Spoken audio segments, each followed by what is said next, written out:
Hi, Sai Deepak. This is Nitesh here. I'm a chartered accountant. I'm a big fan of you. I follow you on Twitter. I follow all the videos. Especially, I would like to highlight two things. One, the debate between Mr. Subramanian Swamy and Owaisi on Arda.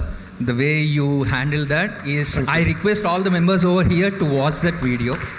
Second one, the Kashmir Files, when it was released, you said that if anybody wanted to stop the film, it has to pass through me. Right. That is a hard-hitting statement, I can say. Thank you. Now, coming to the question, you have been following the Mathura and Gyan Vapsi. Right. Yesterday, the Place of Worship Act, an important observation has been made by Mr. Justice Chandrachud, right, stating that for determining the place, whether it has to be temple or no, the Place of Worship Act doesn't play any role. Correct.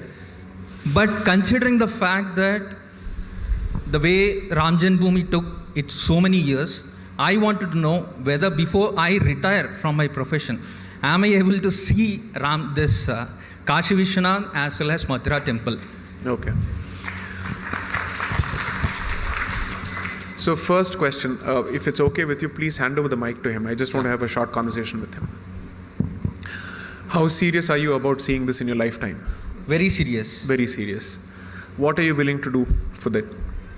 I'm educating amongst my friends and Right. circle that you need to be decolonized, like Right. the way what you always preach for. Right. And yes, that is the most important thing right now I'm doing. Okay. Someone chooses to give you free electricity and says, forget about Places of Worship Act. What is your choice? I wouldn't take that. Okay. Is it because you're fairly well off? It's not because of that. I wanted to work hard and earn myself. I Right. do not want to live upon the... Okay. Now, the reason why I've asked these questions is this. Now, I come from a particular part of the country where the person has offered free electricity. And in the process, under his tenure, he has allowed communal riots to take place. Yes. In the capital of the country. To the extent that on the Republic Day, the tricolour was taken off from the Red Fort. And when the US president was there. Exactly, right?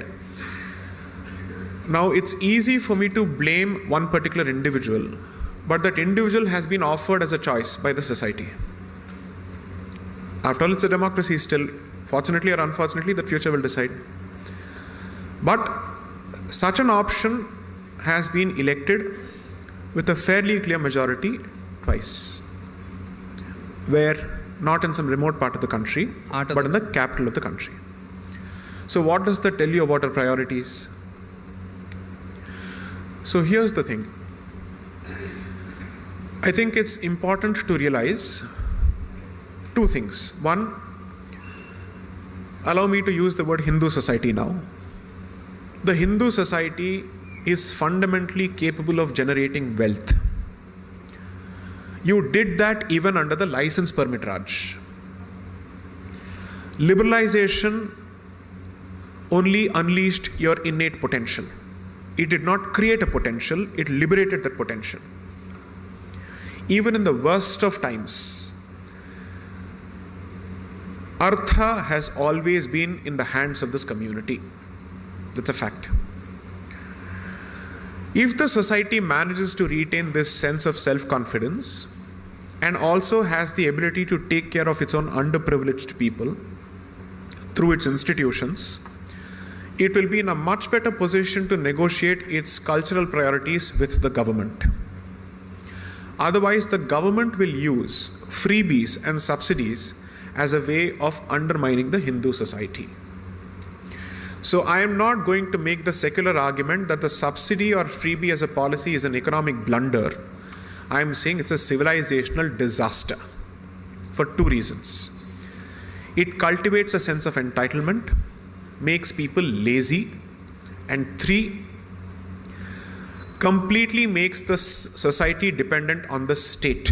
And when a society becomes completely dependent on the state, it loses its negotiating power on the table, and it loses its ability to dictate terms to the state. That, according to me, is the current state of the Hindu society. While it may think of itself as being a majority, it is in reality an orphan society which has no ability of its own, because from its temples to its cultural institutions are controlled by the government. And I say this with no disrespect to any government, but regardless of who is in power, whether it is pro-Hindu or whatever it is, no government has the business of controlling Hindu institutions in any manner. Yes. And on that, there can't be any negotiation possible. Once you have these priorities clear, then the society has the ability to bargain and dictate terms and then say, you will be voted back to power provided the Places of Worship Act is repealed by so and so period. That negotiating power has to start. Second, the reason why I asked you this question is, a lot of people who are interested in discussing these topics end up creating anonymous profiles on Facebook because they don't want their identities to be recognized, because they're afraid of repercussions in the office spaces, in schools and whatnot. The day you don't feel the need to create an anonymous profile to express these thoughts is the day you have seriously expressed your intention to see this through. 3, I said this a few days ago in Chennai in a talk, which is that no institution in this country is free from the influence of public opinion, and the seriousness of an institution towards your cause is, to put it in mathematical terms, directly proportional to your expression of seriousness, whether it is the judiciary or the executive or the legislature. You have to show that you mean business and this matters to you. Then they take it seriously. I would assume that the growing degree of awareness within the Hindu society is perhaps the reason for a certain change of tune on the part of certain actors and stakeholders, which is good, which is fantastic. This is exactly what we've been waiting for. Now, as far as the legality of what has happened is concerned, I'm giving you ammunition which you can use in your private Facebook discussions and Twitter discussions. So here is the Asthra I'm giving to you. Everybody says that because there is a Places of Worship Act, the very act of undertaking a survey is illegal. That's been the standard, and dare I say the stupid argument that's been presented in public domain. According to me, that's an unlettered, ignorant argument because nobody has read the legislation. Anyone who says this does not understand language at all in the first place. Forget whichever script. There is a specific section 4 which has a subsection 3 under which there are exceptions carved out, which clearly say that any exercise that is undertaken within the meaning of, let's say, for the purposes of archaeology or to protect it as a heritage monument is exempt from the application of the Places of Worship Act.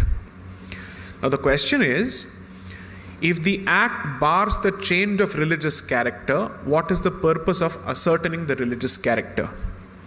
Well, the purpose of ascertaining religious character is to know what happened, what is the history of the place. And second, the act is not permanent according to me. The act is certainly not permanent according to me because what the legislature gives, it can take away. Now, during the Ram Janmabhoomi movement, the original position of the other side, people constantly ask the Hindus, why aren't you fighting for hospitals? Why are you fighting for temples? Surprisingly, that question was never put to the other side. And it's not as if they were fighting for the property to build a hospital later. Right? So this question needs to be reframed. The first argument of the other side was, there was no destruction, there was no temple. The second argument was, if at all there was a temple, well, it must have collapsed because of an earthquake, and using the material of the temple, the subsequent structure was built. All these questions were put to rest after the Allahabad High Court directed an archaeological excavation, and then the facts were crystal clear, they were evident. I think what is happening in Kashi is a peaceful way of achieving the same objective, and fortunately a legal and a statutory way of getting the job done. According to me, the Archaeological Survey of India must undertake this activity without the need for a court direction across 40,000 sites which are currently under occupation. The popular misconception is that this is a Hindu versus Muslim argument. What most people don't realize is for the people who have lived in the Konkan, it is also a Christian argument. Because of the Portuguese Inquisition, all the pies that you see in Karnataka and the pies that you see in Kerala have been driven out of Konkan, thanks to the Portuguese Inquisition. There's a fantastic book on this issue by this gentleman called A.K. Priolkar, called the Goan Inquisition. Please read it. The number of temples that were destroyed. Most people think that the British man was the first colonizer of this country. No, it was the Portuguese who was the first colonizer. Madras was founded by the Portuguese, as it existed then. What exists as the St. Thomas Mount Basilica was the original Kapalishwar temple. And the Puranas identify this temple as being on the side of the shore, not within the city.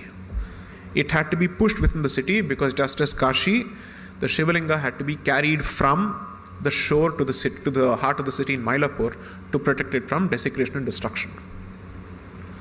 So which is why the book I have tried to say 2 waves of colonization and invasion at the very least. So for the Places of Worship Act to go, I think you must build on the existing momentum and ensure that it becomes a specific issue in the election manifesto for the state as well as for 2024. Only then it achieves a certain degree of seriousness. I hope that answers the question.